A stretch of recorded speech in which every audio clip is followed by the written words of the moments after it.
mendigo, vamos falar do mendigo, tipo, ele falou a verdade, a mulher falou a verdade, legal, cara, você legal. fez algum vídeo, você tem alguma coisa, fica aí, Você viu, quer ele faz falar, pergunta Jorge? também. Não, vai falar. Tá. O que acontece ali? A primeira coisa que eu percebi na narrativa dele, principalmente a narrativa... Qual é o nome dele? A gente fala mendigo. Givaldo. Givaldo. Você percebe que ele não como é que eu posso dizer sem ofender ali o Givaldo, de repente? Mas ele não é uma pessoa totalmente sã. Ele também? Ele tem algum tipo de transtorno ali. Porque você percebe que ele tem um descolamento da realidade. Aquele jeito dele falar é uma proteção dele. Muitas pessoas acharam ele extremamente culto, mas ele usava palavras completamente fora do contexto. Desconexas. Tipo assim, eram palavras difíceis, mas que não significavam exatamente aquilo que ele queria. Então você vê que era uma pessoa que não buscando uma narrativa normal. Ele toma conta, na minha opinião, obviamente, eu não estou fechando o quadro, mas ele tem um viés narcisista, onde ele é o autor, onde ele é o macho alfa. Tanto é que naquela entrevista ele já começa dando o teste e eu percebi que ele fez esse teste também com a moça. Qual foi o teste dele?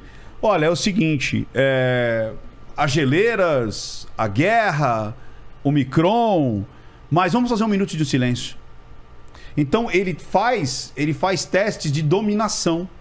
A todo momento ele faz testes de dominação. Isso é muito característica do narcisista. E ele pode ter usado isso com a mulher lá. Tanto é que ele foi numa escala, né? Ele falou assim, me dá a Bíblia. E isso é muito inerente a quem tem traços, porque o cluster B, que é o borderline, o bipolar, o transtorno antissocial, que é o psicopata, e o narcisista, então eles estão ali, são primos, né? E um às vezes se confunde com o outro. Eles fazem muito teste de persuasão e de manipulação, porque esse é o tesão do narcisista, esse é o tesão do psicopata. Você vê que ele mesmo relata que o quê? Você me dá a Bíblia? Ela deu a Bíblia. Você me dá um abraço? Ela deu um abraço. Você me dá um beijo? E isso é uma inteligência emocional muito grande. Então ele faz testes. Você vê que ele começa com a narrativa dele, 1 minuto de silêncio, e ele ainda falou, marca aí. Ele chegou pro repórter e falou, marca aí. E a narrativa dele é uma narrativa muito rebuscada. E com muita... ele confunde muito a realidade com a fantasia. Você vê que E aquele momento eu cruzei a praça a 45 graus, onde existiam 5 ônibus, 5 quadras, onde existia onde você... E aonde são os pontos que são mais interessantes, ele não lembra. Que nem o ponto que você percebeu que ela estava fora, né? Que existia uma situação estranha dela dar a Bíblia dela e depois se abraçar e você ficou excitado. Dizem que supostamente ele botou lá o pinto pra fora, né? Tipo Paquito, né? Sentiu uma roçadinha e já... E aí, nessa hora, ele é tão detalhista na narrativa dele que chega nessa hora e falou, aí 2 mulheres que eu acho que eram mãe e filhas, eu não me lembro ao bem, mas eu encontrei. Então, um cara que fala de uma maneira super detalhista e naquele ponto que pode ser revertido contra ele, ele não lembra de detalhe nenhum. E o mais engraçado que quando ele fala do que está acontecendo, aí como você falou, quem fala tipo, vamos tirar a roupa? Aí ela tirou a roupa. E aí eu passei do ouvido para a boca, da boca para o peitinho de chocolate. Então você percebe que aquilo não foi daquela maneira. Existe muita fantasia, muito aquela coisa do... olha a quantidade de coisas que eu fiz, olha a quantidade de informação. E aí, na hora que ele está apanhando, ele reconstrói toda aquela história. Ele diz que não apanhou. Que ele foi uma luta franca.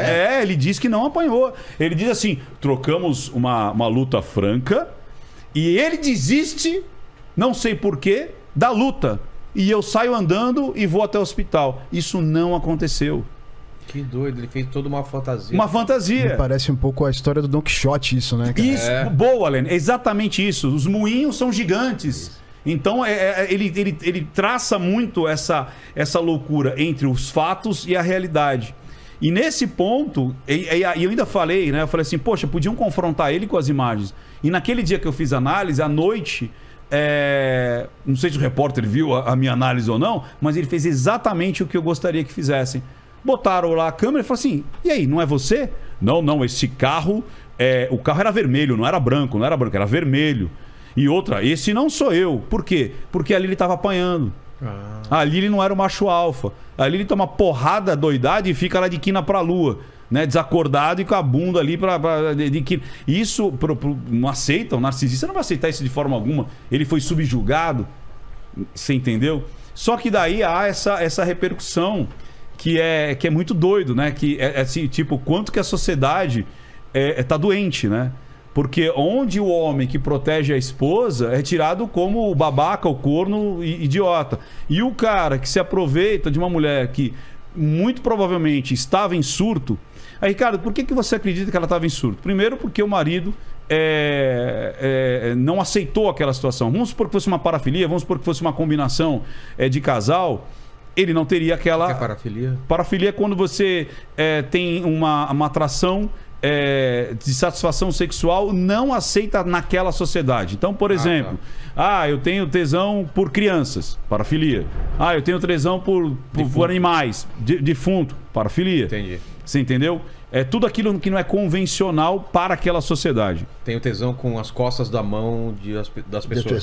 Quando jogam fliperama. Parafilia. Você entendeu? Então são que não é convencional, né? Ficar se esfregando no manequim. Parafilia. Exato. Entendeu? Sexo com vegetais. Tem gente que tem tesão só com sexo com brócolis. Exato, enfia o brócolis, transa com uma mão. É muito louco. É sério isso aí. Eu sei. E aí...